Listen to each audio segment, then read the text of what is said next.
اور مفتیان نظام یہاں بیٹھے ہیں، مفتی معراج صاحب بھی ہیں، کہ جس نے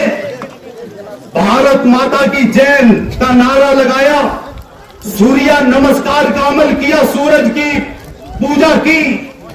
سورج کے سامنے ہاتھ جوڑے، یا پھر جس نے وندے ماترم کہا، وہ ایمان سے محروم ہو گیا، وہ مرتد ہو گیا، اسے توبہ بھی کرنی ہے، تجدید ایمان بھی ہے، اور رضا بالکفر بھی کفر ہے۔ اس کے تحت مولانا رحمت اللہ صاحب دامت برکاتہم نے فرمایا، مولانا جاوید صاحب موجود تھے اور میں نے وہاں سوال بھی کیا، اور انہوں نے حضرت مفتی جمال رحمہ اللہ کا حوالہ دے کر فرمایا کہ تجدید نکاح سے دوبارہ نکاح بھی کرنا پڑے، بالکل کرنا ہے۔ الحمدللہ ثم الحمدللہ، ہم فخر سے کہتے ہیں ہم سب ایمان والے ہیں، ہماری دینی ایمانی مائیں بہنیں ایمان والی ہیں جو یہاں بیٹھے ہیں، لیکن ہم پر ذرا سے حالات آئے ہم ڈگمگا جاتے ہیں۔ ابھی آج سے 20 روز قبل یہ اعلان ہوا کہ ہر دفتر میں، ہر اسکول میں وندے ماترم پڑھنا ہوگا۔ بڑے بڑے دیندار لوگ، داڑھی ٹوپی والے، انہوں نے بھی دفتروں میں بھی اور اسکولوں میں بھی وندے ماترم پڑھا بھی، کہا بھی اور کہلوایا۔ حالانکہ وندے ماترم کے الفاظ اور یہ پورا ترانہ، یہ پورا گیت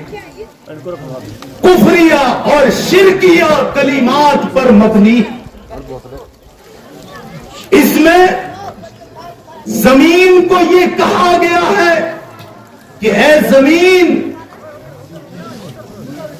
تو ہماری دیوی ہے، ہم تیری پوجا کرتے ہیں، اور پوجا کے معنی عبادت کے آتے ہیں، وندنا کے معنی عبادت اور بندگی کے آتے ہیں، اور ایمان والے کے لیے اللہ کے سوا کسی کی عبادت اور بندگی نہیں ہے۔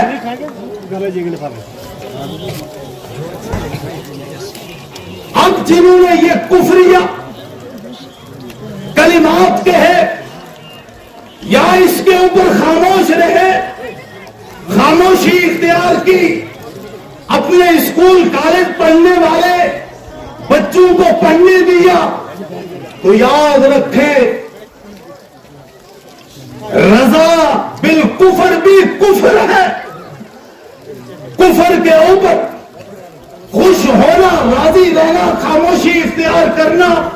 یہ بھی کفر ہے۔ اور مفتیان نظام یہاں بیٹھے ہیں، مفتی معراج صاحب بھی ہیں، کہ جس نے بھارت ماتا کی جین کا نعرہ لگایا، سوریا نمسکار کا عمل کیا، سورج کی پوجا کی، سورج کے سامنے ہاتھ جوڑے، یا پھر جس نے وندے ماترم کہا، وہ ایمان سے محروم ہو گیا، وہ مرتد ہو گیا، اسے توبہ بھی کرنی ہے، تجدید ایمان بھی ہے، اور رضا بالکفر بھی کفر ہے۔ اس کے تحت مولانا رحمت اللہ صاحب دامت برکاتہم نے فرمایا، مولانا جاوید صاحب موجود تھے اور میں نے وہاں سوال بھی کیا، اور انہوں نے حضرت مفتی جمال رحمہ اللہ کا حوالہ دے کر فرمایا کہ تجدید نکاح سے دوبارہ نکاح بھی کرنا پڑے، بالکل کرنا ہے۔ لیکن ہم ایک دم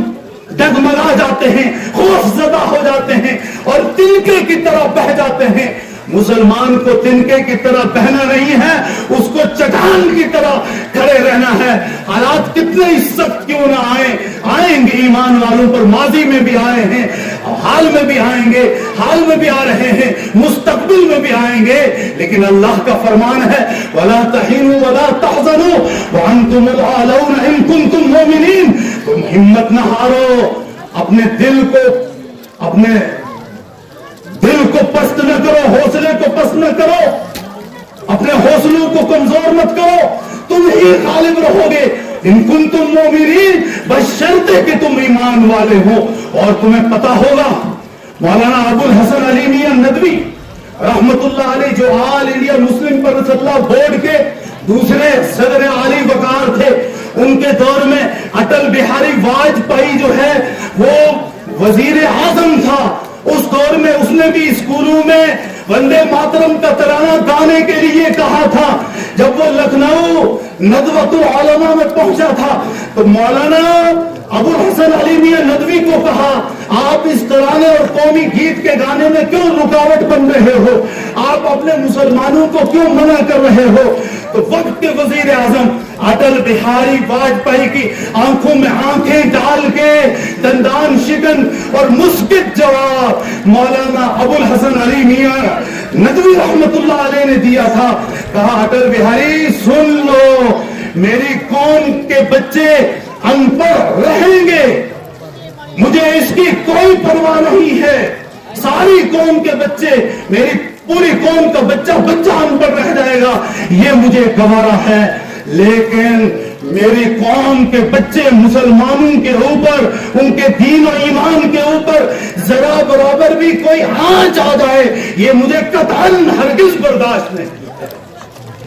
اس لیے حالات سے نہیں گھبرانا ہے، حالات آتے جاتے ہیں، انشاءاللہ یہ پابندیاں بھی نہیں رہیں گی، یہ ہٹ جائیں گی، پہلے سے بہتر حالات آئیں گے، دین کا خوب کام ہوگا۔ اور آج بھی کام کرنے والے خاموشی سے بیٹھے نہیں ہیں، وہ کام کر رہے ہیں اور بہت ٹھوس کام ہو رہا ہے، لیکن یاد رکھیں ہم کبھی ایمان سے دستبردار ہونے والے نہیں ہیں، اپنے عقیدے سے کسی طرح کا بھی کوئی سمجھوتا کرنے والے نہیں ہیں، اپنے نظریات میں ذرا برابر بھی لچک آنے والے نہیں ہیں۔ ہاں، جہاں تک ملک سے محبت کی بات ہے، حب الوطنی من الایمان، وطن سے محبت کرنا ایمان کا حصہ ہے، یہ مقولہ مشہور ہے۔ ہم نے ماضی میں بھی وطن سے محبت کی ہے، آج بھی وطن کے لیے ہمارے لوگ قربانیاں دے رہے ہیں، اور بے مثال قربانیاں ہمارے علماء کی ہیں، اس لیے ہم اس سے گھبرانے والے نہیں ہیں۔ لیکن ہمیں اپنے مذہب پر چلنے کی آزادی ملک کا آئین دفعہ 25 اور آزادی اظہار رائے دفعہ 19 کے تحت ملتی ہے۔ ہم ببانگ طہر جس طرح سے آج کے موجودہ وزیر اعظم کی آنکھوں میں آنکھیں ڈال کے آغا روح اللہ نے واضح لفظوں میں کہا، تم ہمیں کتنا ہی مجبور کرو، ہم کبھی بھی شرکیہ کفریہ الفاظ پر مبنی گیت اور ترانے وندے ماترم کو گانے والے نہیں ہیں۔ آپ سب نے وہ تقریر سنی ہوگی، اس سے ہر ایک کا ایمان تازہ ہو گیا۔ ہم اپنی مسجدوں میں بولنے سے گھبراتے ہیں، اور وہ پارلیمنٹ کے ایوان میں وزیر اعظم اور تمام وزراء اور پارلیمنٹ کے ممبران کے ساتھ